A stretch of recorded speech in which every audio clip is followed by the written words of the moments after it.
It is Monday, January 16th, Martin Luther King Jr. Day. This is the Wiltfong Whiparound. I'm your host, Lance Glenn, joined as always by the Director of Recruiting for 24/7 Sports, Steve Wiltfong. And Steve, a bunch of junior days this weekend. We're going to get into all of them. But first and foremost, we have to talk about the highest ranked unsigned player in the 2023 class. And that, of course, is cornerback Cormani McClain. Was in Colorado this past weekend for a visit with Coach Prime, with Deion Sanders, and with the Buffaloes. So what can you tell us about that visit to Boulder and how much of a move it made with Cormani? Yeah, well, the top 247's number one cornerback, obviously. Lance, I think I just want to say that this is not a shocker, right? Like when Deion Sanders and Jackson State flipped Travis Hunter, that was one of the biggest shockers in recruiting history. Not that Travis Hunter opted to play for Jackson State, which was a program on the rise for arguably for the best cornerback of all time in Deion Sanders. That's not shocking that he chose to do that. Just that no one saw it coming is what made it a shocker. This Cormani McClain in Colorado, this is something that's been developing and brewing for a month now. You know, when he did not put pen to paper during the early signing period, 24/7 Sports, we had it first that Colorado was in contact and already building a rapport with Cormani and his family. So him taking an official visit to Colorado as an unsigned Miami commit is also not surprising, as the Buffaloes have gone extremely hard here on Cormani for a month, and now they get him out to campus, a chance to spend time with the staff. And again, the intrigue to play for Deion Sanders. You know, he turned Jackson State around. They're SWAC champions. The amount of excitement that was around that Jackson State program, over 50,000 fans at games. Like, it was more than just building up a football team. He built up a community, built up a culture, and the players felt that, and the coaches were part of that, and it was great at Jackson State. So now he's coming to Colorado to rejuvenate a program that has a storied past, that has competed for national championships in my lifetime in the early 90s, a program that has a fan base that's just chomping at the bit to be relevant again. And here's Deion Sanders, who made Jackson State very relevant. They're playing games on national television. To now Colorado. There's a lot of excitement around the program. And particularly with Cormani, the opportunity to play for Deion Sanders is obviously an exciting one with his pedigree as a player. And then now what he's done as a head football coach. And then he's super charismatic. You know, he's a guy that can make you feel terrific and make your family feel terrific. So certainly they've connected on that level. But it's not just about Coach Sanders, man. He's put together a hell of a coaching staff at Colorado that makes it an exciting option for Cormani. You know, Coach Mathis, the defensive backs coach who's coming with him from Jackson State. He is a guy that made it to – he's the opposite kind of Deion with his career, right? Like, Deion Sanders was always a blue chipper, two-sport athlete, just a dominant player his entire life. Well, Kevin Mathis, who's the corners coach, he's a guy that was a three-time All-American at Texas A&M Commerce, that then went on to be an undrafted player that went on to play 10 years in the NFL and was a difference maker on Sundays. So not only do you have Deion Sanders in the corner office, but then you have Kevin Mathis, who has a terrific amount of pedigree, who is really self-made himself, that had to overcome probably a lot of obstacles early in his career to make it to the NFL. And then here he is. He had a long career. Charles Kelly, Colorado's defensive coordinator, he's had close to 20 All-Americans himself in his long career. But talking to people that spent time with Cormani and his family over the weekend, sounds like Cormani loved it. Sounds like his mom had a great time. His grandma really likes Colorado. So Colorado's doing a good job building a rapport with Cormani and his family. Now we'll see if he ends up in Colorado's class. You know, obviously Miami's still in the picture. Maybe some other schools have some runway here to make a move late in the process, but I think it's safe to say that Colorado has momentum in Cormani McClain's recruitment. And, we'll see what happens moving forward. And this is when you look at what Colorado's done on the trail since Deion Sanders and company have got here, they go out and land one of the most electrifying playmakers with the ball in his hands, Dylan Edwards, arguably that fastest player in the class, an Under Armour All-American that was at one point committed to Notre Dame. Omarion Miller is a prolific receiver out of Louisiana that's put up numbers for years down there in the Bayou State. He's a former Nebraska commit that's with them. 4-star receiver Adam Hopkins could play on either side of the ball for Colorado. He's a former Auburn commit. They have 18 commits. They've crushed it in the portal. They have the number 3 transfer portal in the class in the country right now per 24/7 Sports. So when you combine recruiting and portal, this is the number 22 class in the country for a program that's going under a massive overhaul. But look, we saw Jackson State go under a massive overhaul, and by year 3, they're conference champs. We'll see what happens at Colorado, but Cormani McClain would certainly help in the cause, and I think that they're giving them a lot to think about coming out of a great official visit. Yeah, and you talk about, all the players they're bringing in and how they're crushing it in the portal. 23 portal commits right now per our 24/7 Sports team transfer portal rankings. Like you said, they're number 3. So talk about flipping a roster, right? Deion and Coach Prime they're bringing in, he's bringing in, I should say, the players that he thinks will best suit this turnaround. He's, as he said, he's bringing his bags and they're Louis. And Cormani McClain would certainly be Louis for Deion Sanders there in Colorado. So, Steve, another high-profile cornerback I want to discuss is Ellis Robinson. He's the top-ranked cornerback in the class of 2024. But before we talk about his visit to Georgia, I speak for both you and myself and everyone at 24/7 Sports as we obviously send our condolences and our thoughts and prayers to the Georgia community and, of course, the families of Devin Willock and Chandler LaCroix after this unthinkable tragedy over the weekend that resulted in the passing of both. So again, we send our thoughts and our prayers to the Georgia community, to most importantly, the families of Devin Willock and Chandler LaCroix. I didn't know Devin personally, but he is a New Jersey guy. I am too. Played at Paramus Catholic and New Milford here in New Jersey. So again, we send our thoughts and our prayers to the families of Devin Willock and Chandler LaCroix, and of course to the entire Georgia community. But Steve, like I said, Ellis Robinson obviously took a visit to Athens, a weekend that of course saw a lot of big names and the celebration for their national championship. So what can you tell us about that visit and about some of the big names that were in Athens for this parade of sorts? Yeah, the 24/7 Sports crystal ball already favors Georgia for Ellis Robinson, who talked to me. I talked to him after his visit. He said he had a great visit. He enjoyed the parade and the ceremony, and always good to talk with Coach Smart, Coach Muschamp, and Coach Brown. And said the coaches are great from top to bottom, and talked about the way Georgia recruited. And they already have the number 1 class in 2024. They're trending for Ellis and several others. It's a class that keeps Georgia in the hunt for years to come. But he talked about the talent in the building and adding more, and the great coaching and great talent equals success. And look, he said Georgia checks all the boxes for him and his family. He believes in Coach Fran Brown, Coach Muschamp, Coach Smart to develop them and get them right for all the goals that he hopes to achieve in the game of football. I think it's clear that Georgia has set the bar in Ellis's recruitment, and they're the team to beat moving forward coming out of the visit. And I think that the parade in general,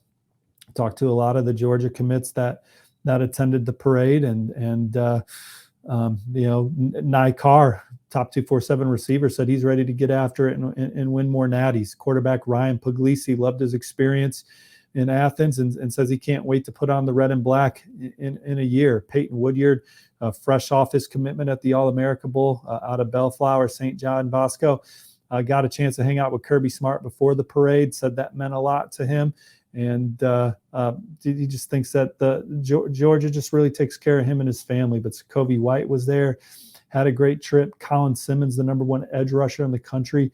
Georgia's looking to make a move with him out of Duncanville. They had him on campus for a lot of quality time, and he's been impressed with the way Georgia's defensive line played. They had a lot of young guys there that they're in the lead group for early. So, but Ellis Robinson, 5-star corner, number 1 corner in the country in 2024.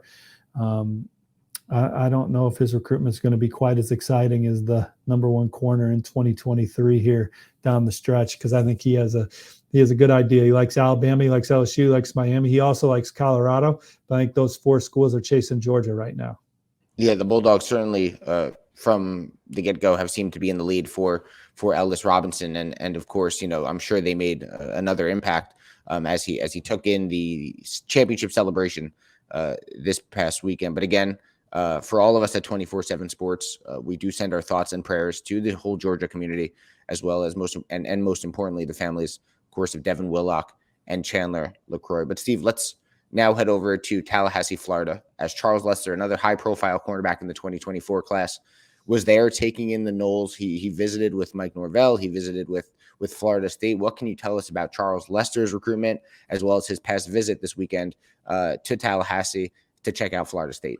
Yeah, number 4 cornerback in the top 247 player rankings. He's number 3 in the 24/7 Sports composite, Lance, and one of the top overall players on Florida State's board. He recently put out a top 5 of Alabama, Florida, Georgia, Ohio State, and the Seminoles. And I think the Seminoles are the one to beat right now for Lester, following another great visit to Tallahassee. I think his relationships with the Florida State staff are better than any other program that he has right now, starting with Mike Norvell, but several assistant coaches on down all the way to Derek Uray. Off field, there's a lot of guys that he's connected with on this staff that he's built a great relationship with, and I think he feels very comfortable at Florida State, loves the trajectory of the program, and I think it's only going to get more momentum when Coach Surtain, who they just hired as their defensive backs coach to replace Mark Woodson, gets there and puts his handprints on this recruitment. But Florida State, they have him on campus. They already have a top 5 class early in the cycle, number 4 in the country right now. I think that they're in great position for Charles Lester, and corner is a big need for Florida State in the 2024 cycle. And like I said, not a bigger prospect or not a more touted, a coveted prospect on Florida State's board than Charles Lester. Yeah, you said it. The Seminoles right now, number 4 in the 2024 rankings, and had a great year on the field this past season, looking to have an even better year on the field with a lot of returnees this coming season in 2023, or a preseason top 5 or top 6 team in most of the top 25s you see. But Charles Lester wasn't the only big-time prospect on campus there in Tallahassee. Steve, who else took in Florida State? Who else took in their big junior day? Who else spoke with Mike Norvell? What can you tell us about what went on at Florida State this past weekend? Yeah, 4-star offensive lineman, 24/7 Sports composite 4-star offensive lineman Jonathan Daniels was back. I think Florida State's the team to beat for him as well. He told me it was a great experience. The staff is pure at heart with what they do, and he's what stands out for him is similar to Lester, just the communication that he has with the staff, and then the energy around campus. There really is a buzz around Florida State coming off a double-digit win season here. They got their starting quarterback, Jordan Travis, back this coming year. They have a chance to, win the ACC, and we'll see where that puts you, perhaps in the college football playoff. And Steve, and they made probably the biggest, or they had the biggest win in the draft, deciding not to go to the draft, in Jared Verse. I mean, to get him back for another season, the star defensive end for Florida State. I mean, you mentioned Jordan Travis, but Jared Verse, man, getting him back is such a win for Florida State heading into next season. No, absolutely. And they have the number 1 ranked transfer portal class in the country right now. And then you already look at 2024, and they have the top 5 class in the country. And a lot of those guys are coming back this coming weekend. Cameron Davis, 5-star running back, Camden Fryer, quarterback Luke Cromahoke. Those guys expected back in Tallahassee this weekend. So it's going to be another exciting recruiting weekend for them. But they're coming off of an exciting recruiting weekend where 4-star defensive lineman Deion Robinson had another good experience on campus, and he loves how real the coaching staff is. Says they don't sugarcoat anything. Had some local talents on campus, safety Mekhi Danzy and Ashton Hampton, who could maybe even grow into a linebacker. Those are guys that if Florida State pushes for, I think they'll be tough to beat. 4-star safety Brandon Jacob, another who I talked to, who loved his experience. And I put in 2 crystal ball forecasts for Florida State coming out of the weekend, one in 2024, Lance, and one in 2025. The 2024 is a tight end, Hubert Caliste Jr., who's been to Florida State several times. He told me that the Seminoles are the one to beat for him. He's a guy that they would love to add to the fold. And then in 2025, you have quarterback Tramell Jones Jr. from in-state, threw for over 2,000 yards and 23 touchdowns as a sophomore. He also told me that FSU has set the bar in his recruitment. He loves the way that Florida State develops quarterbacks under Coach Norvell, thinks that it's a program where they coach the players to the best of their ability. He said that he gets chills when he's in Doak Campbell Stadium and just loves the electricity, and he feels at home every time he visits. I think Florida State has set the tone early for 2025 passer Tramell Jones Jr., and sounds like Florida State's going to get after it again this weekend. They're leaving no breaks for Florida State here in January. They'll take February off, but building on the momentum of the number one portal class, top 25 recruiting class, top 5 recruiting class in 2024. A lot of guys coming back. Florida State's one of the fun teams to talk about going into the offseason. Yeah, they really are. And what a turnaround it's been for Mike Norvell, right? Because after the 2021 season, right, his job wasn't necessarily super secure. But he had a good season on the field this past year. Obviously, not many do it better in the transfer portal than Florida State and Coach Norvell. And obviously had a great season this past season. Has a big time recruiting class coming in. Has another one lined up for 2024. And it's crazy, Steve. I mean, you've been in the industry a lot longer than I have, but already talking about 2025 crystal balls. Yikes! That means you and I, my friend, are getting old. You a little bit older than me, but still. Me getting old for sure. Oof, that's tough to say. But nevertheless, let's head to Tuscaloosa because you have a crystal ball in for the Crimson Tide to land a top 247 wide receiver. What can you tell us about Alabama this past weekend and who you think they're in really good position for? Yeah, Dangerfield, Texas, high two-way standout. Aaron Hampton took a visit to Alabama, and going into the trip, he told me Alabama led. I just wanted to see how the visit went before logging a 24/7 Sports crystal ball. I did that. I mean, he said, I love Alabama, the facilities, the coaches, everything. He told Coach Saban said, you would be a great slot receiver at the University of Alabama. He has a strong relationship with Holman Wiggins, and he enjoyed catching up with Coach Wiggins and several other staffers. Said he was treated great. This is a young man that, as a junior, 55 catches, almost 1,200 yards receiving, 13 touchdowns. As a sophomore, Lance had 45 catches for over 1,000 yards receiving and picked off 9 passes, 5 he returned for scores. He's just a terrific two-way player in the Lone Star State that Alabama's trending for right now. But he's like, at one point he favored Baylor, another point he favored Texas. But he sounds really convicted in his love for Alabama right now. So my forecast is on Alabama, and we'll see what happens moving forward here. As Alabama, number 1 recruiting class in the country last year, looking to get off and running here in 2024. Aaron Hampton, one of the top prospects in the Lone Star State. Yeah, he would be a great pickup for the Crimson Tide, like you said, as they really try to get the ball rolling on 2024. They're number 5 right now, and they got Julian Sayin in the fold, arguably the top quarterback in the country. Jalen Mbakwe, who's a terrific two-way player himself, one of the top corners in the country, has electric speed on the outside.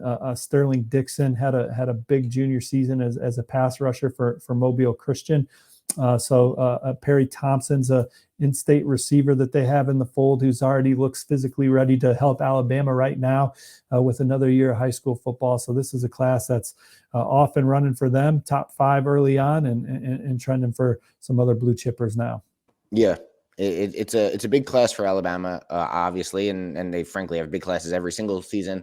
But to potentially help them get back to the College World Playoff, obviously not for next season, but for years to come.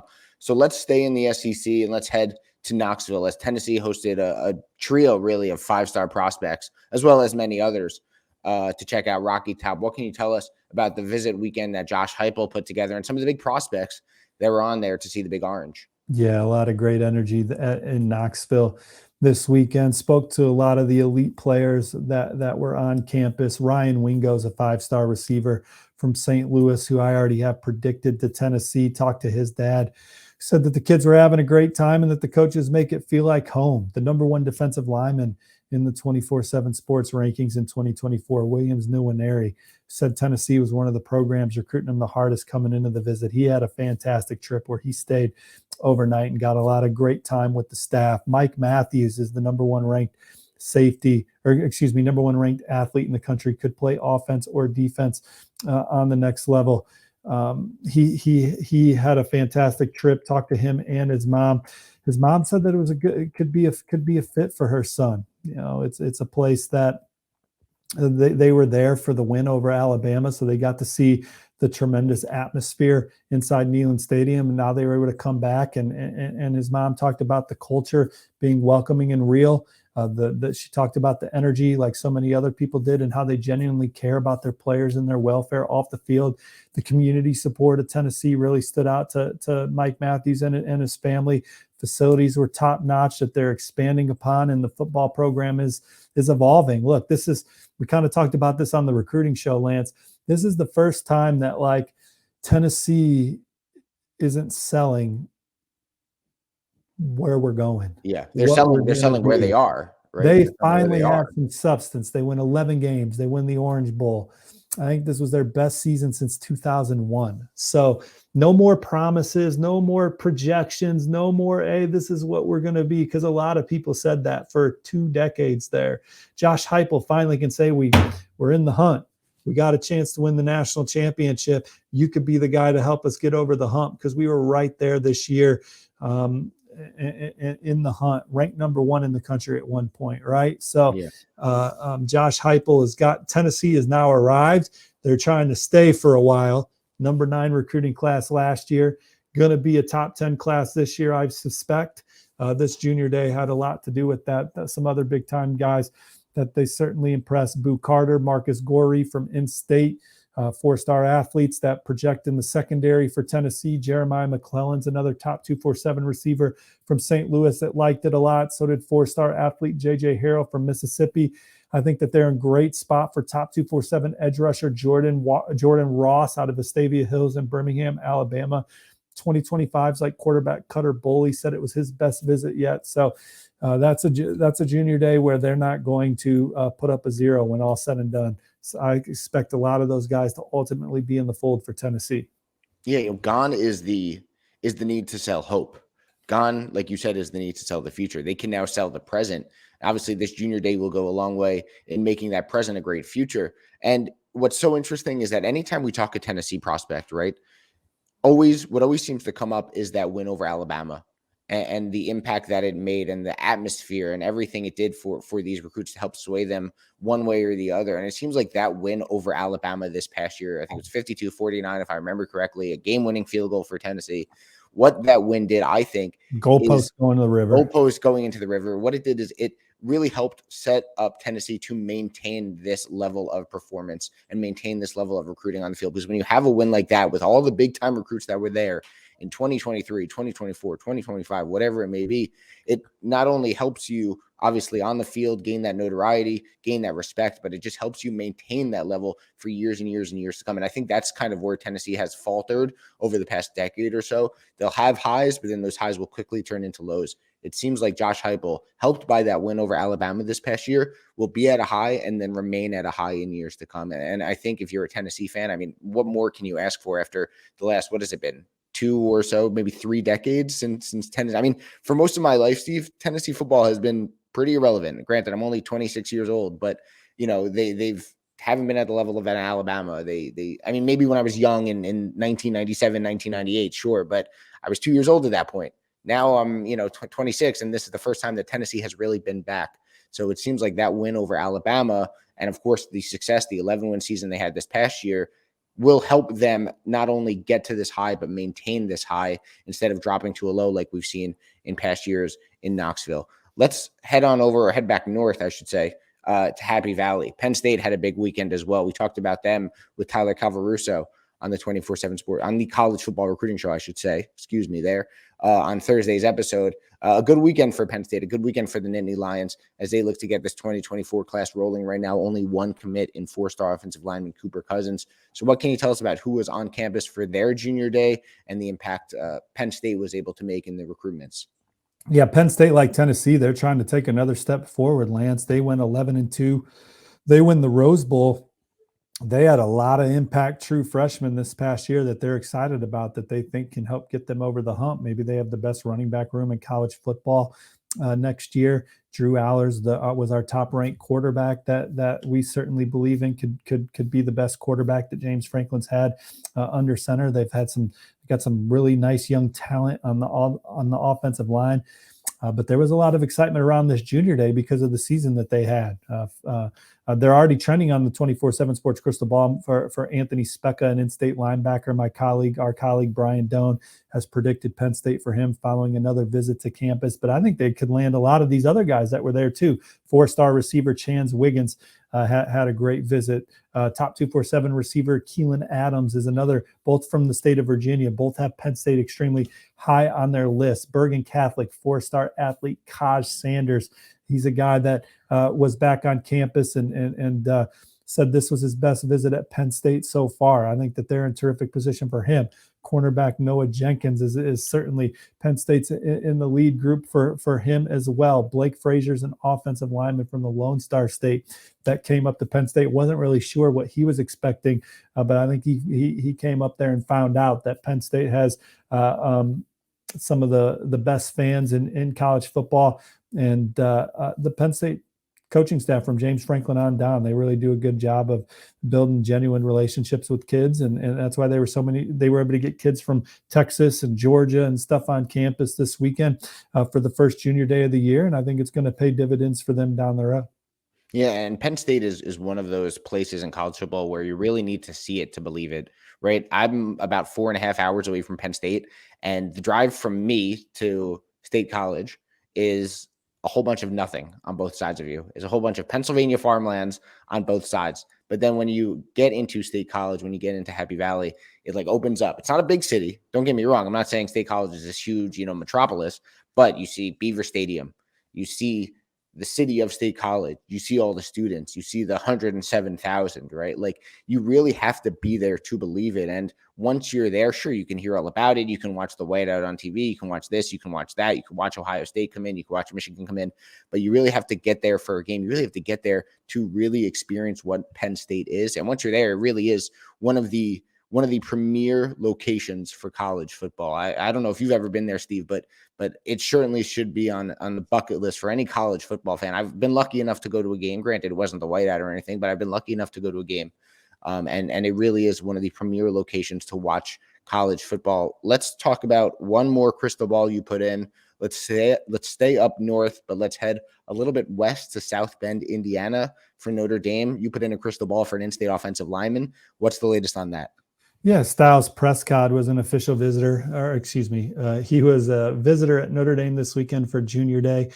He had been up there in the fall for a game, but returned this past weekend where he got an offer from Harry Hiestand, Marcus Freeman, and that coaching staff. And I think that it's a tone-setting visit for his recruitment moving forward. So with that, I've logged a prediction for Notre Dame. Now, Wisconsin has offered and Penn State has offered since that visit. Ohio State, I think, would be a game-changing offer for Styles Prescott. Michigan's another school that I wouldn't be surprised if they ultimately get in the mix for him as well. But Harry Hiestand and his track record of putting players in the league and not only just putting players in the league, but some of the best offensive linemen in the NFL, Zach Martin, Quentin Nelson, Mike McGlinchey, some of the guys that Harry Hiestand and Styles Prescott talked about, that was really impressive. And I think that he enjoyed watching his film with Harry Hiestand and how prepared Coach Hiestand was to have Styles on campus. And it wasn't just this highlight film that Harry was able to easily pull up. It was game film cut-ups from the season that someone had to put together. So it was just a very intimate visit, a really nice coaching session that I think Styles got a lot out of it.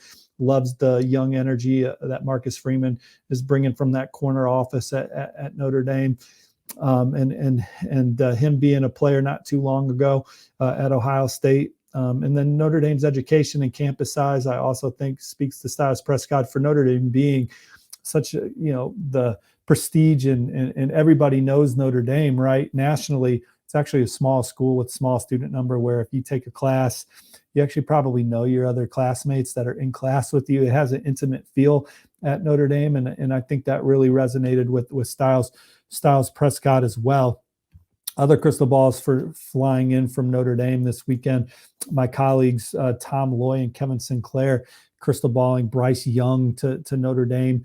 following another visit. He's out of Charlotte Christian there, a linebacker, but could grow into a defensive lineman, 6'5", 240. His dad's one of the best college football players of my lifetime, Bryant Young, who starred at Notre Dame as an All-American, should be a national champion, but Notre Dame got screwed out of that 1993 national championship where they lost to Boston College a week after beating Florida State. But that should have been Lou Holtz's second national title there, Lance. But Bryce Young perhaps maybe helps Marcus Freeman and company win their first national championship since 1988. I like the way that's trending for the Irish. So maybe he helps win the national title that his dad was robbed of because they were the best team in college football that year.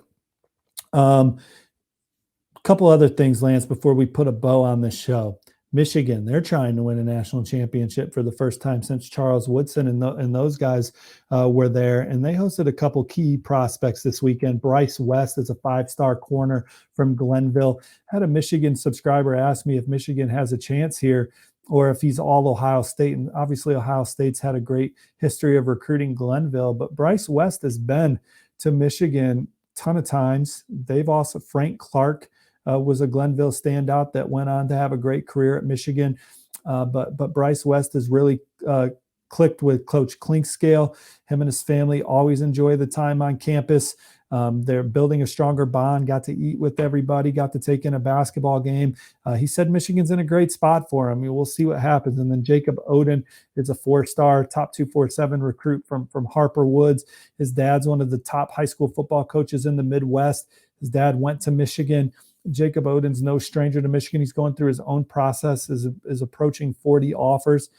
He loves Michigan, though. And one of his favorite parts of this visit was first hanging out with Bryce West, but also getting a chance to just really watch film and football nerd out with Coach Klink. He enjoyed that part of this visit, and so they got to do that. And then putting a bow on this show, Jaden Davis, 5-star quarterback, 24/7 Sports Composite 5-star quarterback, who's trending to Michigan on the 24/7 Sports crystal ball. He may visit North Carolina this weekend. That's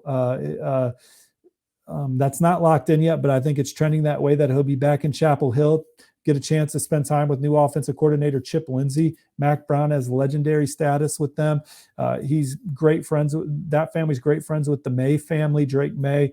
And so seeing the kind of year Drake May had, Drake May, I think, will be the preseason favorite to be the number 1 pick in the NFL draft next year. So North Carolina's got all that going for him there. Also, Garrett Riley. I think that Jaden Davis and his family have not talked to new Clemson offensive coordinator Garrett Riley yet, but I think they anticipate that happening here in the near future as well. So Michigan may be getting some competition here again late from North Carolina, Clemson, and Jaden spoke highly of Tennessee recently and Penn State as well. But Michigan was considered the heavy favorite coming out of the season. We'll see if some of these other teams can come back into it and make a move with Jaden Davis. Yeah, and of course, you've been all over that recruitment. So make sure to follow Steve on Twitter at SWiltfong247 for the latest on Jaden Davis. And of course, always check out 247sports.com for the latest in the recruitment of a bunch of 2024 prospects, 2025, and of course, the remaining unsigned in 2023 too. But Steve, that'll do it for another episode here of Wiltfong Whiparound. I got to go. I got to continue celebrating my New York Giants. Dude, what a weekend for you, bro. Yeah, I'm jealous. It was a huge weekend, both for my football team as well as my alma mater. So I got to go continue celebrating. But of course, make sure to subscribe to the 24/7 Sports YouTube channel. And make sure, like I said, to check out 247sports.com for all the latest news. And we got a new podcast coming on. And we have a new podcast. Cooper Patagna and Andrew Ivins. They're going to be hosting the 24/7 Sports team. So that's going to be a great show. Certainly, so many great. We have college football today starting now on the 24/7 Sports YouTube channel as well. We're starting. The episodes have already come out, but obviously that's starting up for 24/7 Sports too. So many great new things here at 24/7 Sports. You don't want to miss it. Like I said, stay locked into 247sports.com. Stay subscribed to the 24/7 Sports YouTube channel. You don't want to miss any of it. As look, the college football season's over, but as we know, recruiting never sleeps, recruiting never stops. So much information to talk about. So for Steve Wiltfong, I am Lance Glynn. Thanks so much for tuning in. This has been the Wiltfong Whiparound.